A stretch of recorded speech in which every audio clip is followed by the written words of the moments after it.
a few weeks. It's been extremely busy around here. I've been to the Sci-Fi and Fantasy Warriors weekend, and that took a lot of preparation, so the video sort of fell by the wayside a little bit.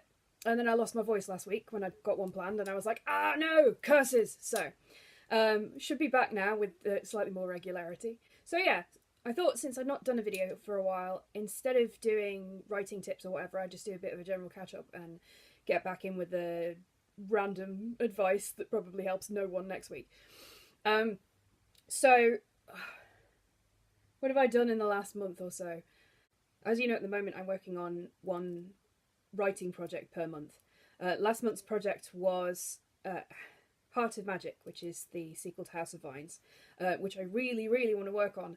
And because I was doing so much to prep for SFW, and I had another couple of ongoing projects at the time, I had a goal of getting to chapter 16 or chapter 20.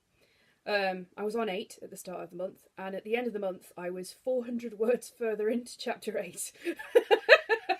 Which people keep going, oh, you must have writer's block, and I'm like, no, I'm just insanely busy. So I've got to stop saying yes to projects, I think is the key. So that was frustrating as all hell. But that being said, the stuff I did spend my time on was very much worth it. You may have noticed that I'm in a slightly different location today. Basically, we're doing a bunch of spring cleaning around the house, and everything has ended up in the office. So I'm working downstairs at the moment, which is quite nice because I've got the, straight view onto the garden. And upstairs I only get to see out onto the street, so I'm quite enjoying that. It's sort of one of those things that happens every so often, usually when I've got a big event coming up, is because of the amount of prep I've got to do, stuff in the office just fills up. So there's like 4 boxes of books up there and stuff. Sci-Fi Weekender was amazing. It was so much fun. I cannot thank Sam Stone and David J. Howe enough, and their whole team, in fact, that ran the book table and sorted out the events and stuff. It was the best time ever. I've been to SFW a couple of times as a punter. Last year I did my first author panel, which was a lot of fun. So this year I did 4 author panels, 2 signings, 1 one-to-one session with Ian Shaw, which was really good fun. And Just a Minute, which was sort of like improv torture on stage in front of everyone, which was great. I wish I was quicker at thinking up funny things to say. I got to hang out with some amazing authors like George Mann and Adrian Tchaikovsky, Fee Angwin, Sam Stone, all of the usual crowd. Oh my god, it was amazing. That SFW, it is one of the friendliest, most inclusive places I've ever been. If you're going to go to a con, I encourage you to go to that one. Hopefully they'll have me back in October. Hopefully I'll have written considerably more of some of my projects by then. I'm hoping to have finished 1 or 2. But we'll see. So yeah, while I was prepping for that, I didn't get a lot done on Heart of Magic. And the next time I'll be working on that will be like August or something, because I've got the anthology coming up next month. So we got home from SFW on the Monday night, and on Thursday we went to London. So it was a bit of a full week. We went down to London to see Come From Away, which is a new musical, and is superb. If you get to see it, it's so good. Musically, and the story, and the tech, the set even is amazing. It goes without saying that the actors and the performers are incredible, but they just thought everything through. There's very few shows I've been to where nothing has been wasted, and they've really got it. Yeah, if you get a chance to see it, go down and see it. At the same time we went down, we thought, well, we're there, we might as well do a few other things. It's the first time I've been down in a while, and I've not had my Alex Pierce head on. Because obviously if you're there, that's her hometown. Not many of the stories are set there because reasons. But yeah, it was nice to go around as me instead of researching a character. We went to the Abbey and we went to the Tower, which I haven't been to since I was a kid. I made friends with one of the Ravens. That was fun. I bought a super dodgy pen topper, which if you're on my Patreon you'll have seen a picture of. It's a little hanged man on a gibbet, which is particularly macabre if you chew the end of your pencils, I should think. But yeah, we had a great time, met up with some old friends, went to the Transport Museum, had a really long wander around. I love walking around London. particularly because I'm not from there and I don't have to go to work there. I can time it for the quieter times. Yeah, it was a really good time. I think we really needed to get away and do something that wasn't work related as well, so that was good. Now, I know I just said I should stop taking on new projects, but I've just taken on another one with SLT, Shipley Little Theatre. In November, we're going to be putting on a performance of Grim Tale, adapted from the Carol Ann Duffy version of the Brothers Grimm fairy tales, which is up there, the lime green offering above the skull.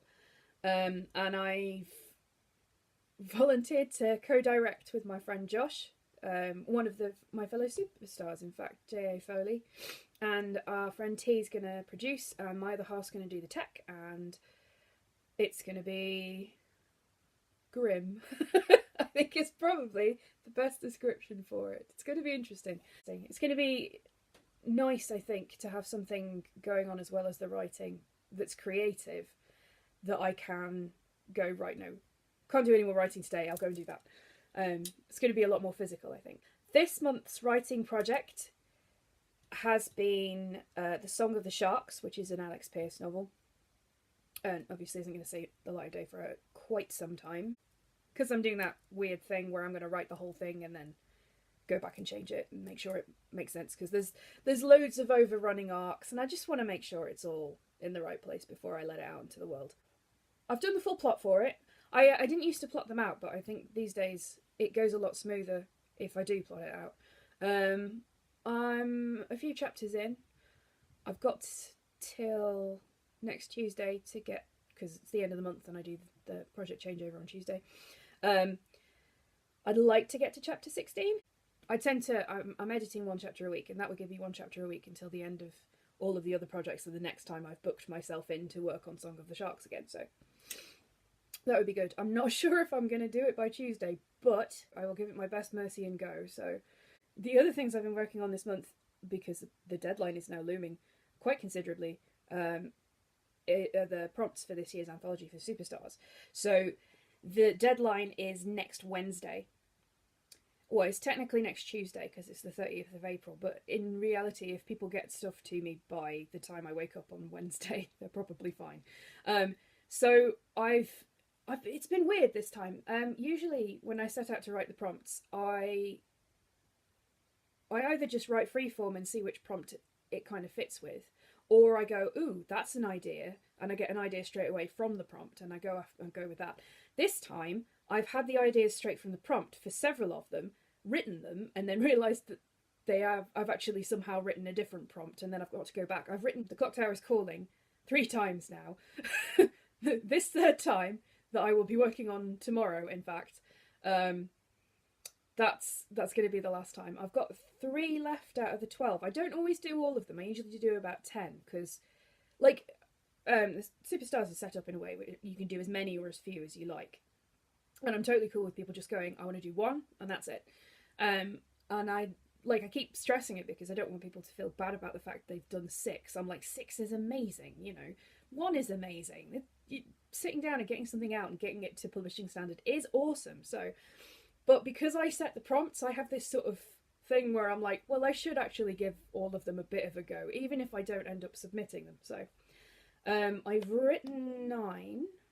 Yeah, I've finished writing 9. Well, I should say I finished writing 8, and then I found a poem I'd written that worked really well for one of the prompts, so I was like, well, that can go in, and tick, I've done another one. Sorry, yes, I've been watching All the Stations Ireland, so the whole Jeff and Vicky tick thing is in my brain now. Thanks for that, guys. I think the ones I've got left are The Clock Tower is Calling, which is in its 3rd iteration, as I said. I've got half of Paper Mosaics, and I need to do The Lost Poetry Office. And I think I've got an idea for both of them. I had a sort of creative buzz last night on the way down to the workshop. The workshop last night at Shipley Little Theatre was amazing. It was so good. We got a local author and performer and storyteller, Irene Lofthouse, to come along and do a workshop on storytelling for adults for us. I went to her book launch for her writing club last summer at Undercliff Cemetery, which is a archaeological site and working. It's still a working cemetery, I think. But it's a huge green space in the middle of Bradford, and it's full of history. And her writing club do a series of pieces based on walking through the cemetery over a course of 6 months. So sometimes people base them on the names that they find, on the professions, on particular characters, on the wildlife. It was really good, and we got a sort of tour of the cemetery at the same time. If you want to check that out, it's called Stories from Stone or Stories from the Stones. I'm not totally sure. I will check and I will put it below. We did interesting takes on fairy tales, which was really good fun. And actually, I'll probably use some of the ideas I came up with last night in Grim Tales. It's really nice when you have a good session like that, because everyone comes out energized. And you could really see that on everyone's faces last night. It was really nice. I've got to run a session in 2 weeks, and I don't think it's going to be nearly as interesting as that, but I'll give it a go. The other thing, the major thing I've been working on this month, I wanted to take something new to SFW, and I've been thinking about publishing this one for a while. I brought out a new book. This is quite short for me compared to the others. This is Mayflies.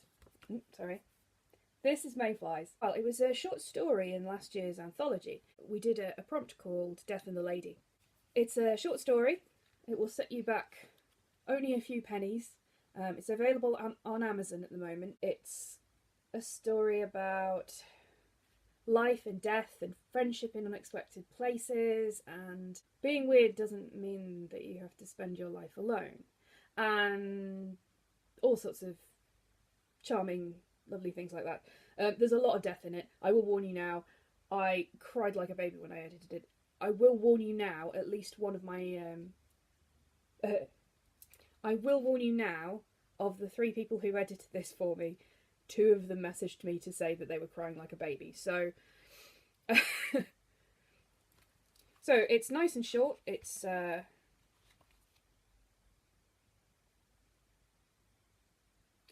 story that just came into my head from the Death of the Lady thing,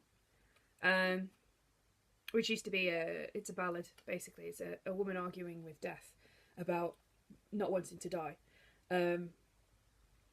And in the 1900s, they had this ballet based on it. It was essentially, they took that idea and they ran with it, and they came up with all of these amazing scenes and photographs of a young woman being corrupted by a man in a rubber skeleton suit, essentially. Getting him to drink, getting her to gamble. She looks like she's having a great time, if I'm perfectly honest. I've got some of the pictures up on my wall. They're hilarious. And that sort of stuck in my head. And then from that, Otti and the stranger sort of came out. And so this is Otti.